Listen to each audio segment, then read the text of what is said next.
kita masuk kepada bahasannya dan kita rujuk tafsir dari Ibnu Abbas radhiyallahu taala anhuma. Ayat ke-22. A'udzu billahi minasy syaithanir rajim. الذي جعل لكم الأرض فراشا والسماء بناء وأنزل من السماء ماء فأخرج به من الثمرات رزقا لكم فلا تجعلوا لله أندادا وأنتم تعلمون. Ada ayatnya? Diharapkan di pertemuan berikut semua pegang mushaf, ya. Kalaupun tidak memungkinkan, nanti tolong di aplikasi atau nanti materi ini kita scan halamannya, Anda bisa download kemudian dan kita tersambung insyaallah, ya. Bismillahirrahmanirrahim. Kita akan sambungkan di ayat sebelumnya dulu. Di pertemuan sebelumnya, saat kita kembali ke ayat 21, Allah Subhanahu wa taala memerintahkan kepada seluruh manusia dengan 4 klasifikasi yang telah disebutkan sebelumnya. Ayat 1 sampai 20, ada orang yang telah menyatakan beriman kepada Allah. Ada orang yang ingkar, yang beriman ayat 1 sampai 5. Ada orang yang mengingkari keimanannya kepada Allah Subhanahu wa taala, ayat 6 sampai dengan 7. Di antara orang ini adapun yang mengaku beriman tapi perilakunya ingkar kepada Allah Subhanahu wa taala, tercakup di dalamnya. Kemudian yang keempat adalah orang-orang munafik yang lisannya mengatakan beriman tapi hatinya berbeda dengan lisannya, bukan sekedar mengingkari, bahkan kadang-kadang menyoal tentang ketentuan agamanya. Itu yang membedakan golongan 4 dengan golongan yang ketiga. Maka dengan rahmat Allah Subhanahu wa taala, Allah menginginkan semua golongan manusia ini kembali kepada fitrah ketaatan mula saat diciptakan. Dengan rahmat Allah sebelum ia wafat, Allah inginkan semua.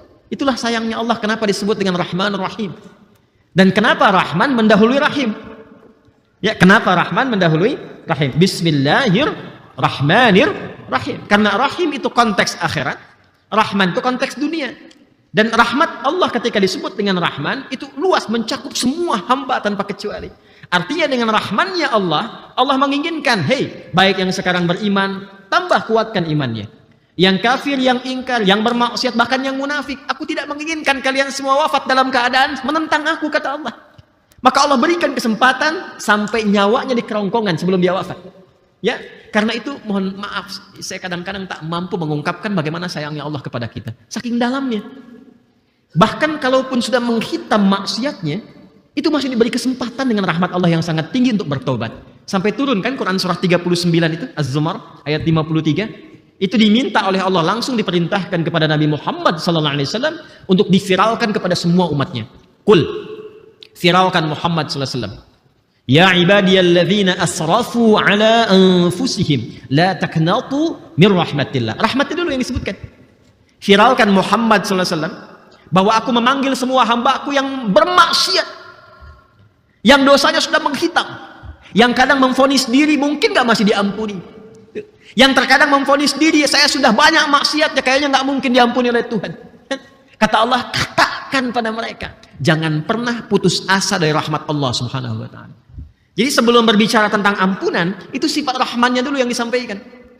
Karena itu, ketika kita akan memanggil pun, itu setelah kalimat Allah, Allah katakan Rahman, sebut namanya, Rahman ya Rahman. Itu ada di Quran surah ke-17 ayat 110. Ya, Qulid'ullaha awid'ur Rahman. Kata Allah, sebut nama Allah.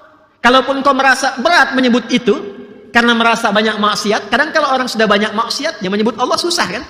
Ya kan? Ada rasa berat itu, sungkan, malu, takut. Kata Allah, hei, kalaupun berat melakukannya, ingat rahmatku, sebut ya Rahman. Ya, itu yang dilakukan oleh Abu Nuwas itu. Pernah dengar Abu Nuwas ya? Bukan Abu Nawas, sebetulnya Nuwas asalnya itu. Ya, yang saat hidupnya banyak mabuk-mabukan, banyak berbuat maksiat, tapi cerdas, jenius, pintar, bahkan pandai bikin puisi, bikin syair. Ya, tapi tahukah itu hidup sezaman dengan Al-Imam Syafi'i rahimahullah ta'ala. Itu hidup sezaman. Ya, tahukah Anda, ada yang menyebutkan Abu Nuwas, ada yang menyebutkan penyair yang lainnya, tapi kisahnya serupa. Ya, kisahnya serupa. Tapi di akhir hidupnya, Saat disampaikan pada Imam Asy-Syafi'i bahwa si fulan telah meninggal dunia, beliau nggak mau menyolatkan. Ya, karena tahu kehidupannya bagaimana. Tapi setelah yang memandikan beliau itu menemukan di bawah bantalnya ada syair, dan syairnya indah sekali. Ilahi lastu lil firdausi ahla wala aqwa 'alan naril jahimi fahabli taubatan waghfir dzunubi fa innaka ghafirudz dzambil 'azimi. Ya Allah, aku memang terlihat dari kalangan banyak hamba-Mu kayaknya tidak layak untuk menerima bagian dari penghuni surga Firdaus. Tapi aku pun gak kuat kalau harus masuk ke neraka jahanam. Ini luar biasa ya. Aku memang dinilai orang kayaknya bukan bagian dari penghuni surga Firdaus. Tapi kalau masuk neraka jahanam aku gak kuat ya Allah. Sedangkan aku sangat menyadari bahwa Engkau itu adalah pemaaf, pengampun yang tanpa batas maaf dan ampunannya. Maka dengan segala sifat pemaaf dan ampunan itu, mohon terima taubatku ya Allah. Karena aku meyakini Engkau pasti mengampuni dosa sebesar apapun yang pernah aku kerjakan dalam kehidupanku. Itu saat mendengar syair itu disampaikan dan dibaca, maka beliau kemudian ya langsung menyusul ke tempat ya dimakamkan itu. Dan ada yang menyebut riwayat masih akan disolatkan, kemudian disolatkan, tapi menyebutkan dan sudah dimakamkan lalu mendoakan. Itulah kisah seseorang yang terlihat banyak berbuat maksiat, tapi ternyata di ujung hidupnya husnul khatimah. Ya, ini yang mendasari saya nggak bisa vonis orang gitu. Ya, di dalam pandangan saya siapapun punya hak untuk soleh. Ya, seberat apapun dia pernah berbuat salah, seberat apapun dia pernah bermaksiat, bagi saya dia punya kesempatan untuk jadi orang taat sepanjang dia masih berkehidupan. Itu yang menjadikan saya selalu berbagi dengan teman-teman, doakan. Jangan banyak dicela, tapi kita doakan. Minimal dengan doa itu menembus relung hatinya yang paling dalam dan membimbing dia untuk berubah menjadi lebih baik. Dan boleh jadi ketika lebih baik, mungkin kesolehannya lebih tinggi dibandingkan dengan kita. Gitu ya? Baik, ini sesuatu yang sangat dalam teman-teman sekalian, bagian yang penting untuk saya tekankan. Kita kembali, jadi Allah tuh menginginkan semua rahmat itu disebutkan. Kalau berat mengucap namaku Allah, ingat rahmatku, kata Allah, sebut Rahman. Rahman ini rahmat tanpa batas. Karena itu kalau kembali ke Quran surah 39 di ayat 53, kata Allah, hei, la taqnatu min rahmatillah. Jangan putus asa rahmatku. Nanti kalau kita sudah sampai kepada pemahaman itu dan tertanam dalam jiwa kita rahmatmu ya Allah, langsung turun kalimat berikutnya. Innallaha yaghfirudz dzunuba jami'a. Dosamu sebesar apa sih? Ya, semua dosa yang pernah engkau kerjakan, aku ampuni sekarang kalau engkau mau bertobat. Jadi maaf ya, kalau dengan turunnya ayat ini belum tersentuh kita untuk bertobat, dengan cara apa lagi Allah harus mengampuni dosa kita? Salah Allah di mana gitu kan? Lantas ada orang mengatakan, kenapa saya mesti begini ya Allah? Engkau kenapa? Allah kan sudah jawab tadi. Aku hamparkan rahmatku dengan luas untuk menerima taubat yang engkau lakukan kepadaku. Jelas di sini? Maka di antara wujud itu semua, turunlah ayat 21 di Al-Baqarah untuk memberikan pengantar. Hei semua manusia, hambaku yang 4 golongan itu, kan? Kembalilah kepada Allah. Tingkatkan takwamu supaya engkau bahagia. Karena di ujung ayatnya kan la'allakum tattaqun ya. Tingkatkan takwamu supaya engkau bahagia, supaya engkau nyaman, rizkimu tentram, kan? Aku menginginkan engkau kembali kepada fitrah. U'budu rabbakum. Mulai itu dengan kembali beribadah kepada Allah Subhanahu wa taala. Karena itu ternyata ibadah itu jalan yang mengantarkan kepada semua solusi kehidupan. Sebentar ya, sebelum kita masuk ke ayat 22, saya ingin tekankan ini dulu supaya nggak lupa. Karena problemnya begini, kalau sudah lupa itu suka nggak ingat. Kalau sudah lupa, suka nggak ingat, itu masalahnya. Ini. Alhamdulillah. Ini ibadah nih.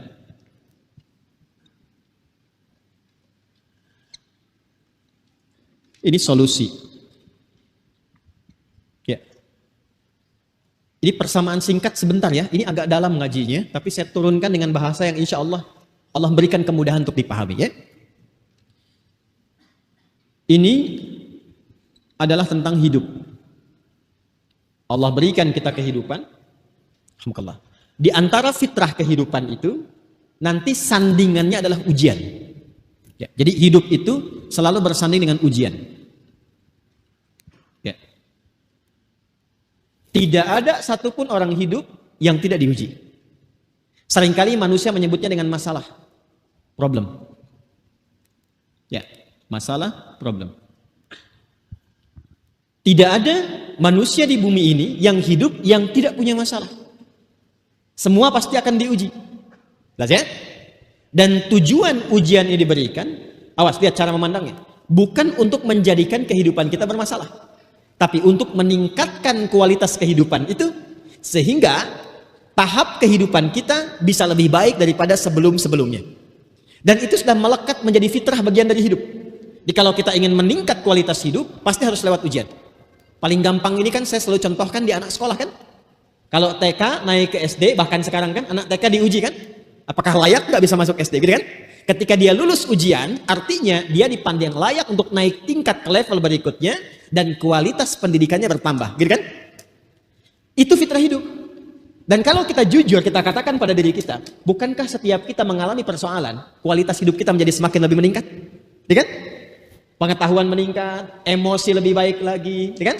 Tata cara memandang hidup berbeda, itulah fitrah. Dan ini penting disadari, memang bagian yang telah Allah lekatkan dalam kehidupan kita. Jadi melihat masalah itu jangan dilihat pada problemnya. Ingat ya, lihat pada hikmahnya untuk meningkatkan kualitas kehidupan kita. Ini konsepsi hidup bersanding dengan ujian ada di Quran. Surah ke-2 Al-Baqarah ayat 155. Ya. Nanti kalau mau diteruskan sampai ayat 157. Paling kiri sebelah atas di mushaf standar. Nah, pelan-pelan nanti cara menyelesaikan ini untuk mendapatkan solusinya, Allah berikan shortcut. Ya, khususnya bagi insan yang beriman. Kan kita harus bertanya kan kepada Allah, ya Allah, saya sudah beriman. Ada yang belum beriman, ada yang sudah beriman. Lalu manfaat iman kami untuk mengentaskan persoalan itu apa? Maka sebelum bertanya, Allah sudah jawab. Untuk orang-orang yang yakin dengan Allah, beriman kepada Allah, Allah berikan shortcut. Begini cara mengatasi persoalan. Kalau kamu dapatkan begini, ini solusinya. Kalau kamu mendapatkan seperti ini jalan keluarnya. Jadi bagi insan beriman itu yang menarik, bahkan sebelum dia mendapatkan ujiannya, Allah sudah terangkan masalahnya akan begini, solusinya akan begini. Ya. Ada yang akan menikah berumah tangga misalnya, itu sudah jelas tuh, sebutkan kemungkinan yang muncul persoalan begini. Ini persoalannya. Ini masalahnya, ini solusinya. Jelas? Nah, persamaan antara solusi dengan ujian itu, ujian bisa mendapatkan solusi, persamaannya dibentuk seperti ini. Ujian ingin mendapatkan solusi, solusi ditemukan pada ibadah. Ini konsep asalnya. Jadi kalau kita balik itu, setiap orang hidup diuji dengan ujian, problem kehidupan, kemudian dia mengharapkan solusi, solusinya bisa diraih lewat ibadah. Paham sampai sini dulu? Oke. Sebelum kita jeda untuk azan, saya mau tanya dulu sebentar begini. Yang punya solusi hidup itu siapa? Allah. Ya kan? Anda punya persoalan dengan harta, yang paling kaya siapa? Yang punya harta siapa? Anda punya persoalan dengan ilmu, ingin ditambah pengetahuan. Yang punya ilmu siapa? Karena itu Allah punya sifat Al-Ghaniyyu, Al-Razzaqu, Al-Alimu, Al-Hakimu, dan segalanya karena Allah penguasa segalanya. Nah, sekarang logika sederhana kita mengatakan, kalau Anda punya akses dekat dengan pejabat, dekat sekali, mungkin dibantu nggak? Ya, logikanya begitu kan ya? Sekarang kalau Anda punya akses yang dekat dengan Allah, apa yang tidak mudah bagi Allah? Maka cara membangun kedekatan dengan Allah itu konsepsinya disebut dengan ibadah namanya. Ini. Di ibadah itu membantu kita untuk semakin terkoneksi dengan Allah Subhanahu wa taala. Ketika terkoneksi kuat, wajar bagi Allah dan punya kewajiban untuk memudahkan hidup kita karena koneksi kita tinggi.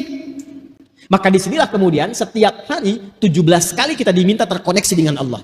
Dalam konsep ibadah itu kita katakan iyyaka na'budu, ya Allah kepadamu aku ibadah, ingin membangun koneksi. Iyyaka na'budu, tapi belum selesai ayatnya. Ketika Anda mengatakan iyyaka na'budu, kata Allah sempurnakan. Wa iyyaka na'budu adalah ibadah, wa iyyaka nasta'in adalah solusi.